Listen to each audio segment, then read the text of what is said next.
I think a lot of it goes to, you said at the beginning, the kookiness of the brewery, which we just kind of take as, don't take yourself too seriously. Don't be stuck by,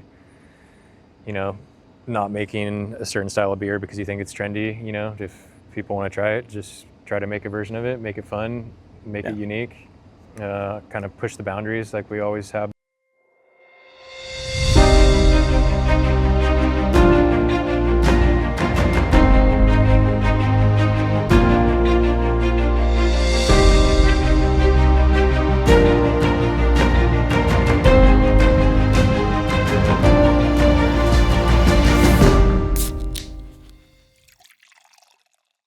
Welcome back, everyone, to the Tales, Ales, and Trails channel. I'm your boy Kyle. That's your boy Nick in the flesh.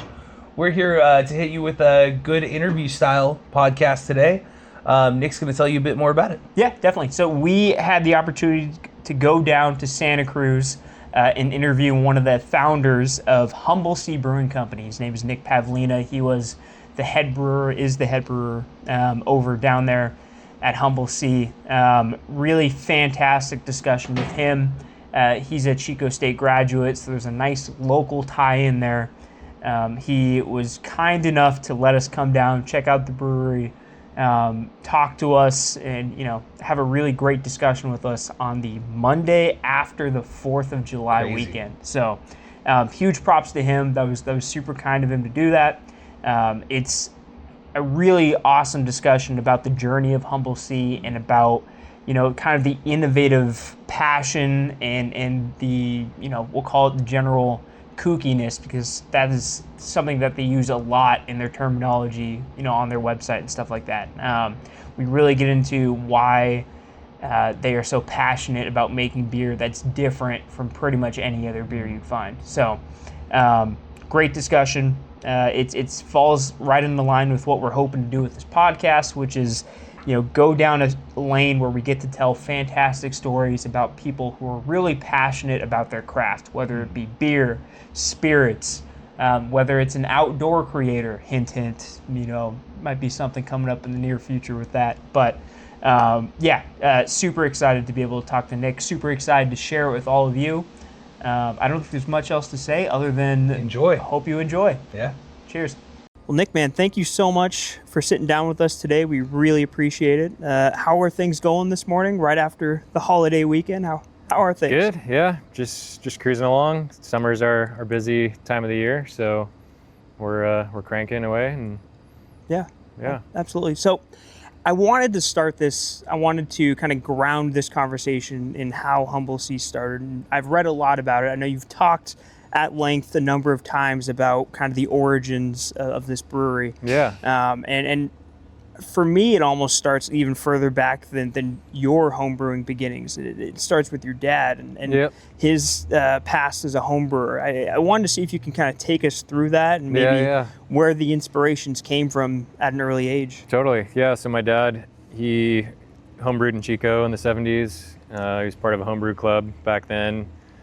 So I always kind of knew about that, especially as I got older. So when I ended up coming home from Chico State, he still had a lot of his old homebrewing equipment down in the basement. So I was like, why not brew a batch of beer with him? And so we just kind of started messing around with batches and using all of his old equipment. He even had an old bag of Cascade hops that he bought in Oregon, because he had to drive up to Oregon to buy hops back then. Right.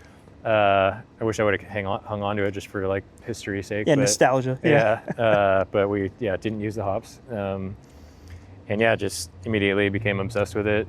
I always had a fascination with craft beer, especially, living in Chico for 5 years and being around the OGs of craft beer and tasting all this cool beer that I never thought, beer could taste like that. And just really inspired me to kind of mess around. Yeah, as a couple of guys kind of based out of Chico, it's hard not to fall in love with craft beer when you're living up there. I mean, you have Sierra Nevada and all of the local breweries that kind of spawned out of the success of Sierra Nevada. Yep. It's a really good place to be if you like craft beer. Definitely, I wanted to ask, do you remember the first batch that you and your dad made? Yeah, I think it was just a pale ale kit, an extract kit. Yeah, just a follow follow the instructions basically, and hopefully it comes out, and it actually came out pretty decent. And then, had a couple mishaps, and then after a while started designing my own recipes. And yeah.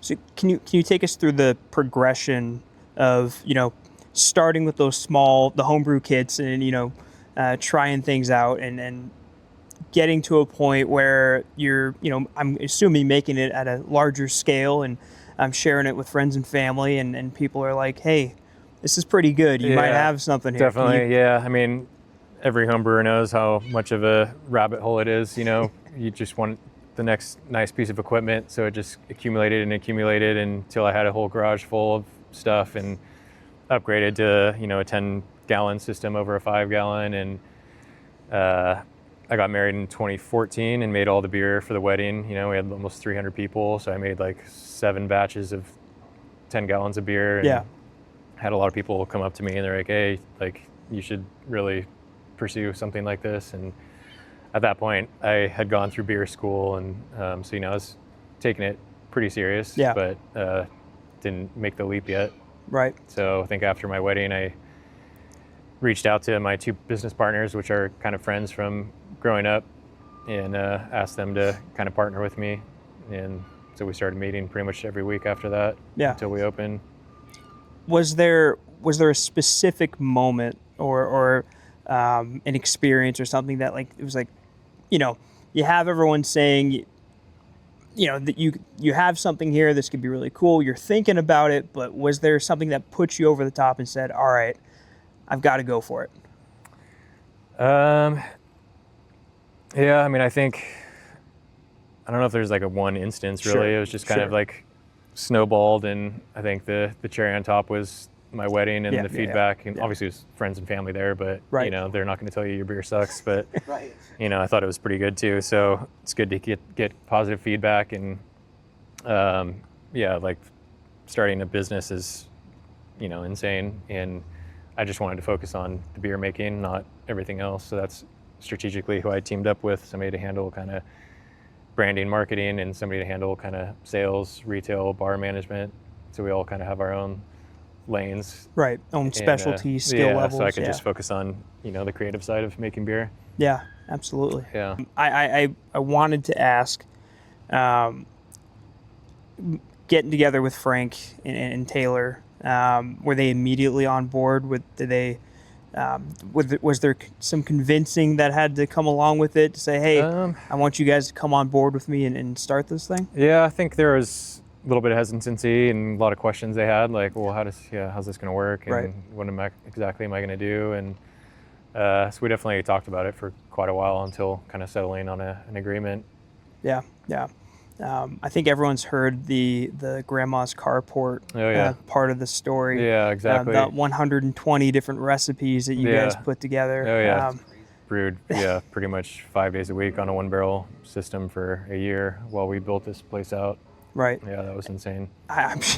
Real grassroots beginnings. I mean, such an interesting... Big time. I know. It's a pretty interesting part of the story. But so my wife and I, after we got married, we're living at our grandma's, and I had all my homebrew stuff there, and we didn't realize that we could get our ABC license to brew there because it was zoned for home occupation. Oh, interesting. So like a home winery, horse stable, and nobody had ever done a brewery before, so it was kind of this gray area with the county. So we did all the paperwork, and the county came out, and they're like, yeah, I guess, why not? So we got our license, and just started selling couple kegs at a time around town to get the word out. And so by the time we opened our doors here, we had a little bit of a following. Yeah. And it was history from there. A lot of work. It sounds like. Were there any big hurdles you had to jump over at the beginning, specifically that you remember that jump out at you? I mean, a million of them. I think scrapping together money to start a brewery is not easy because none of us had the money to do it. So kind of raising some money from family and friends, and then convincing a bank to give us an SBA loan was a challenge. Yeah. Especially since we didn't have any proof besides selling 2 kegs around town from grandma's house. So that was a big hurdle. Yeah. And then there's hurdles to this very day. It's just always something. Yeah, it's a constant. I mean, every brewery we talk to, every brewer we have conversations with, it really does seem like there's a lot of similarities in kind of the struggles that breweries face when they're getting up and running, but also, the day-to-days of it all. Totally. What was, you were talking about, you guys were, starting by selling kegs around town, trying to get the word out as you were getting ready to launch the brewery. What was maybe the initial reception locally? Were you met with some positive? It was generally pretty good. There was a couple mishaps. So we actually we were hand bottling beer back then to give out as samples. And we actually bottled the wrong batch. So it wasn't done fermenting or doing its thing. And we didn't know that. And we handed these bottles over to like a key beer bar account here. Yeah. And they like dumped it down the drain. They're like, this is terrible. Jeez. And I realized after, I was like, oh shit, we gave them the wrong beer.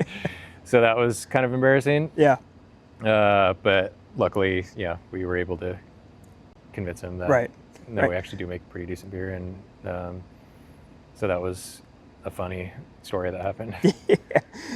Give us a mulligan. Next batch we triple. Yeah. So the brewery opened in 2015. Officially 2017. We opened the tap room's doors open. Gotcha. We were selling beer from grandma's in 2016. Okay. Yeah. So this location officially opened in 2017, yeah.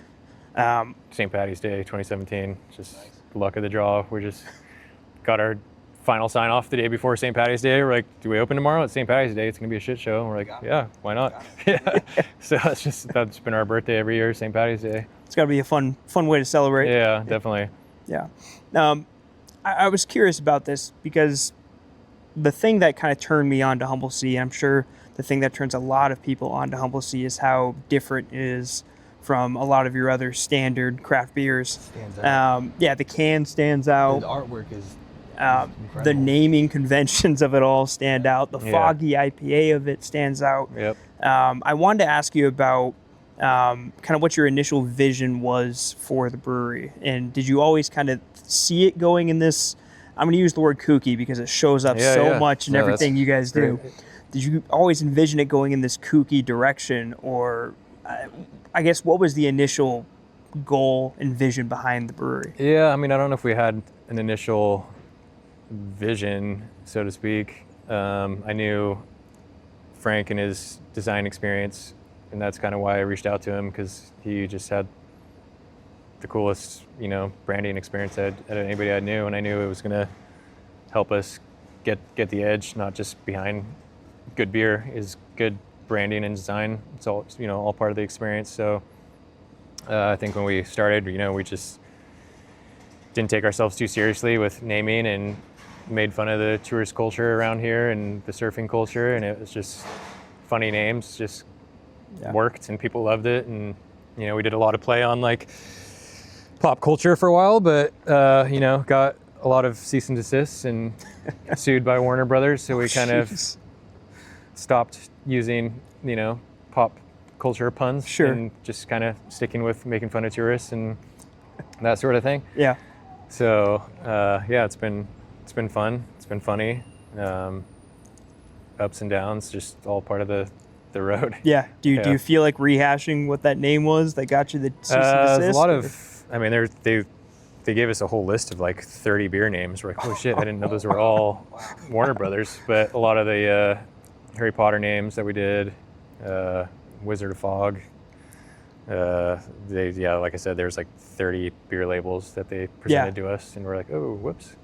As we won't make those again. Don't worry.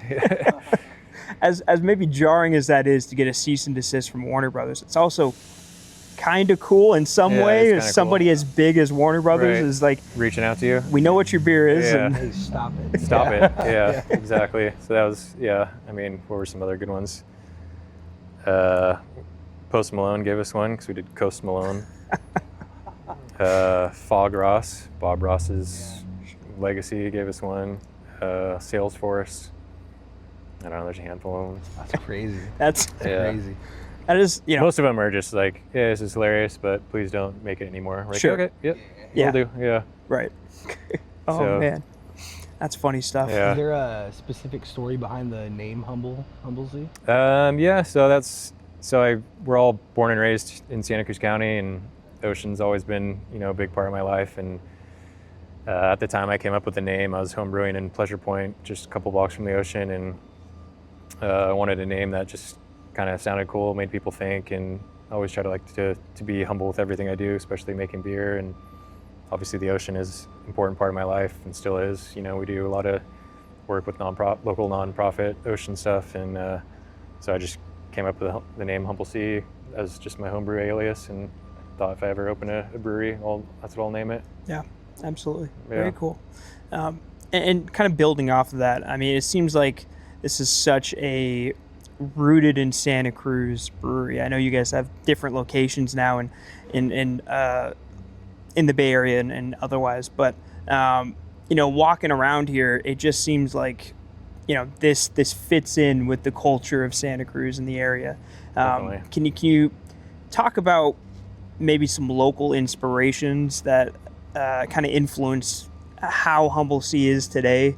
I know that might be a kind of a weird, broad question for you, but it really does seem like the area that this was built in has a really strong influence on what the brewery is and kind of stands for.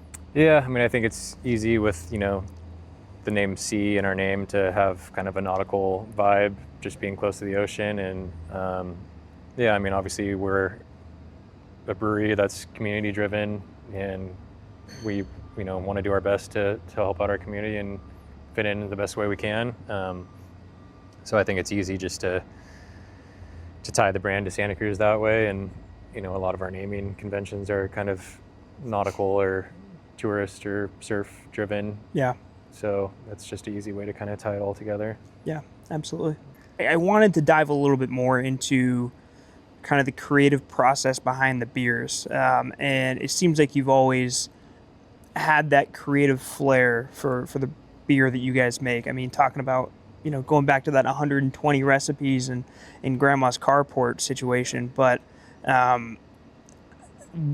where does the passion to innovate come from? And it really feels like that's, at least from my perspective, a good way to coin it. I mean, it seems like you guys are pushing the boundaries whenever possible in a good way, but really trying to make stuff that's unique, that stands out, that's different from, the 1,000 other hazy IPAs that are sitting on the shelves right now. Can you talk about that innovative process for you? Yeah, I mean, I think a lot of it goes to, you said at the beginning, the kookiness of the brewery, which we just kind of take as, don't take yourself too seriously. Don't be stuck by, not making a certain style of beer because you think it's trendy. If people want to try it, just try to make a version of it, make it fun, make it unique, kind of push the boundaries like we always have been, but, keep it approachable, I guess, to a certain degree. Some of our beers maybe not super approachable to every palate, but I think just that ongoing ability to just try new things is easy to get, the drive to be creative. Obviously, there's so many different Foggy IPA recipes you can make before they kind of all start tasting the same at some point. Sure.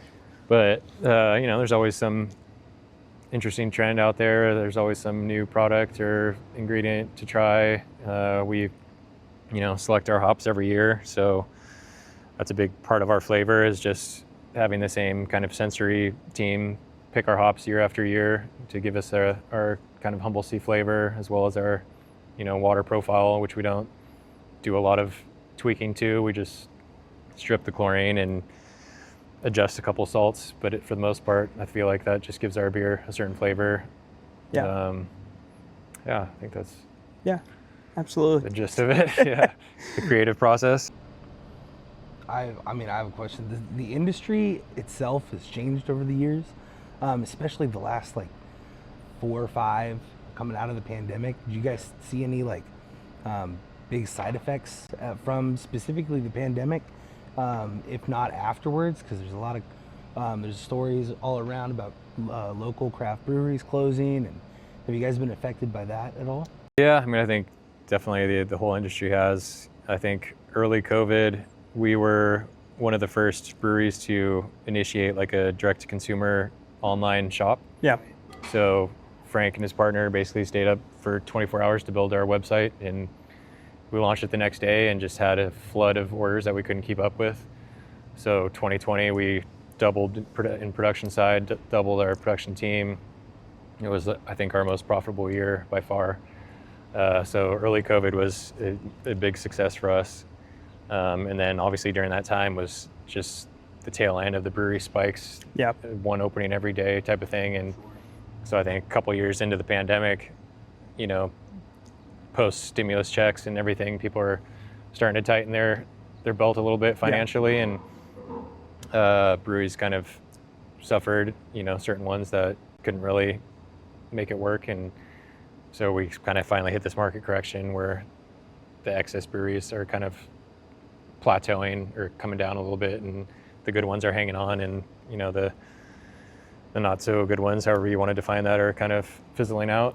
Yeah. So, and I think just in general with alcohol in society right now, it seems like to be a little bit of a dip across the board. Wine, spirits, everything. People are generally a little bit more healthy, but craft beer is never going to go away. And so yeah, it's an interesting time right now for sure. Yeah, absolutely. I mean, just we were talking to Ken Grossman about it a month ago or so, and just him talking about he was very bluntly saying there's probably too many breweries at this point, just in general for what our society can kind of handle. And he's like, that's a very tough thing for all these aspiring, you know, up and coming breweries to grapple with. Yep, exactly.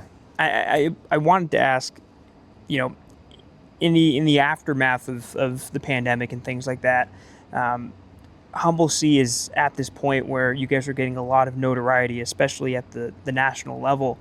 You know, I think about, you know, I was, you know, peeking at your website before this, and you know, best brewery in the country, you know, nominations and recognitions, and you know, a lot of awards for individual beers. And I'm sure you didn't get into this just to, you know, get accolades and awards and things like that, but it has to be a really gratifying thing to, you know, get that recognition on the national level for, you know, something with, you know, quite literally in the name, very humble beginnings. Yeah. What has that been like?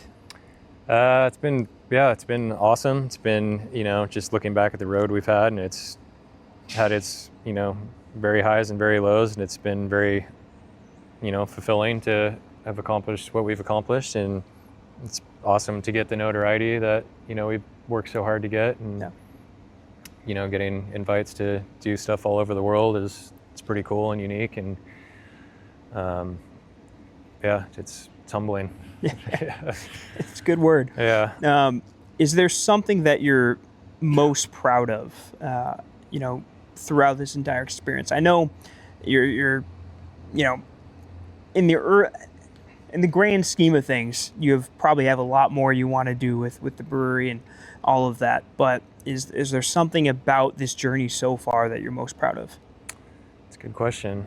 I mean, I think just creating a local business has, you know, supplied 100 jobs to different communities around the Bay Area is pretty awesome. Yeah.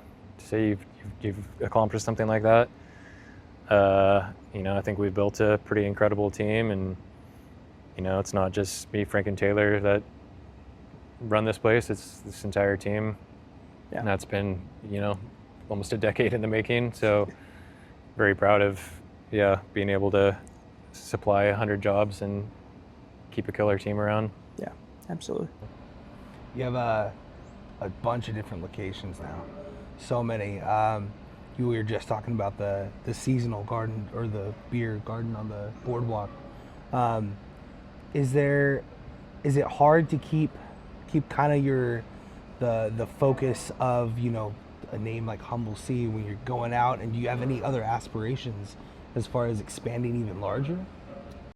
In terms of like retail locations, yeah, I mean, we're always open to something if it comes up.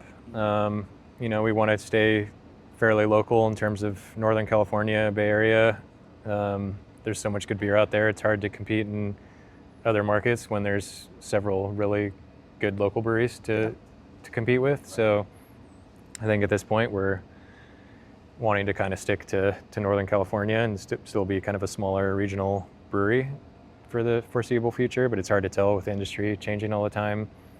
You know, not all of our spots are kind of ocean oriented. You know, we have our spot in Santa Cruz Mountains, the Tavern, which is a really cool, unique space, but it's kind of less humble sea in terms of the nautical thing. Sure, but it's just a really cool experience. So yeah, I mean, we're always open to something if it comes up. Yeah. I because of the 6 location thing, it made me think of this. You know, the juxtaposition between the beginning, again, going back to Grandma's Carport, I'm sure there were some really long days involved there. What was a more taxing day to day for you?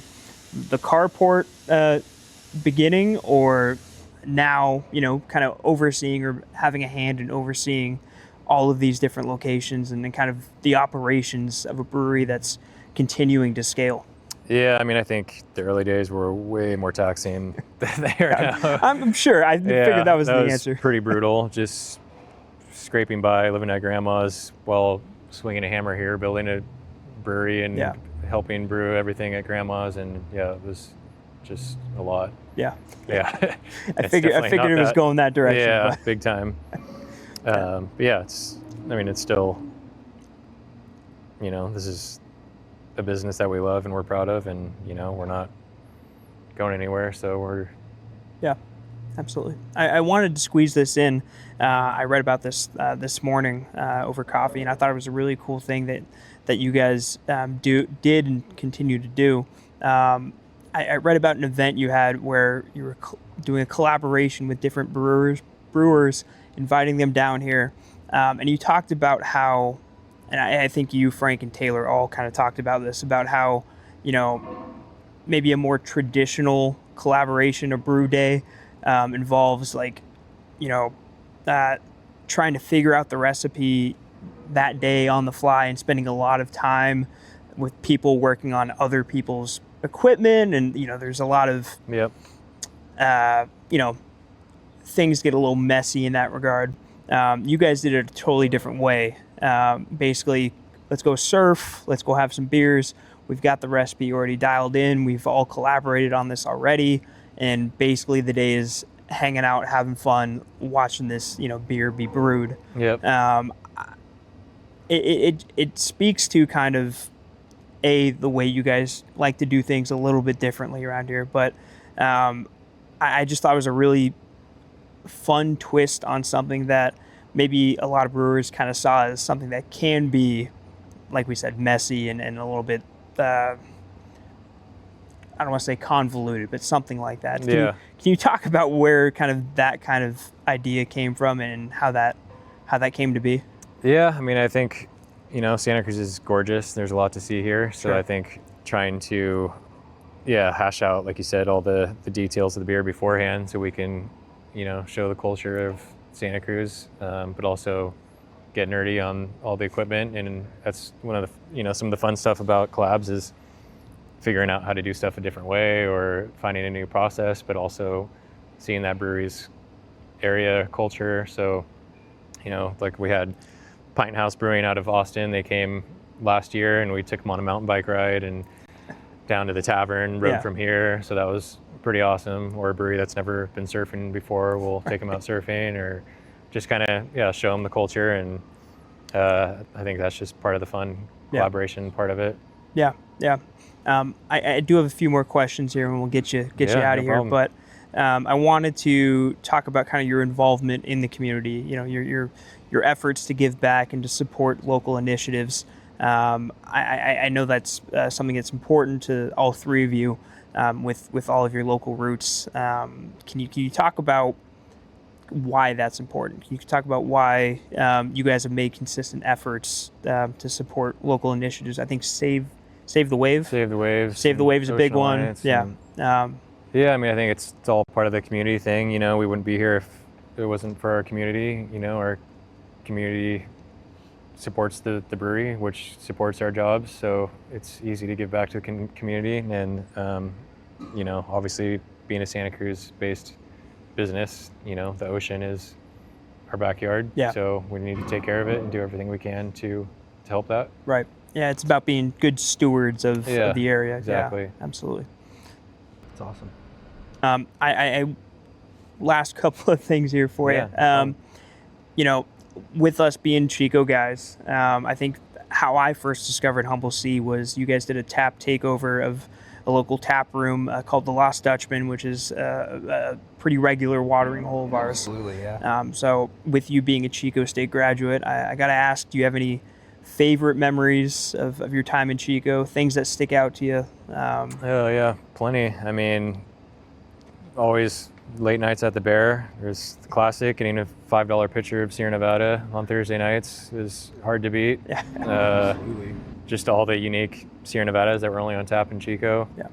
Yeah. Exploring Bidwell Park, riding my mountain bike down on all those trails. Chico's beautiful, and it's, yeah. Definitely. I wanted to ask about the future of Humble Sea, and we talked a little bit about it already, but more than, you know, the idea of expansion or continuing to grow, I wanted to see what your thoughts are on maybe the evolution of the brewery, because I have this sense that most breweries, they continue to adapt to meet, you know, the growing needs or Definitely. the changing needs of Right. of their community. So Yeah, big time. what do you think about where this brewery is headed and how it's going to evolve with time? Yeah, I mean, that's a tough question because, as we know, the industry's changed so much lately. It's really hard to kind of foresee the future of the brewery, but I think we're just, you know, keeping it fun. You know, we're always open to opening more retail locations if it works out. Our production increase has been slow and steady for several years, and we're just kind of cruising at that pace, staying kind of smallish and nimble, and just kind of seeing what the future holds, really. Yeah, absolutely. Yeah, Goes back to that work hard, don't take yourself too seriously. yeah, exactly. Yep. That's nice. Yeah, the favorite thing I saw on your website was our only goal is to, I think it was subvert or, you know, avoid the mundane craft beer experience. Yeah, exactly. And I think, I mean, that says it all right there. Yep. You Big guys time. are just, you know, on a mission to create things that are going to excite people. Yeah, exactly. awesome. Keep it fun, keep it exciting, and yeah, don't take yourself too seriously. Yeah. Yeah, absolutely. Yep. Nick, before we let you go, was there anything else you wanted to add? Anything coming up with Humble Sea that you wanted to talk man. about or anything like that? I think we touched on most things. Yeah, can't think of anything out of the ordinary that's on the horizon. Just cruising, crunch time through summer, and enjoying it. Yeah, Oh, yeah. absolutely. Sweet. Well, Yeah. Nick, thank you so much. Again, we really appreciate the time. We appreciate you having us out here early on a Monday morning. No problem. Yeah, it appreciate was- you guys coming out. It's been a blast. Yeah, Yeah. thanks. Awesome. Thank you. Nick. Cheers.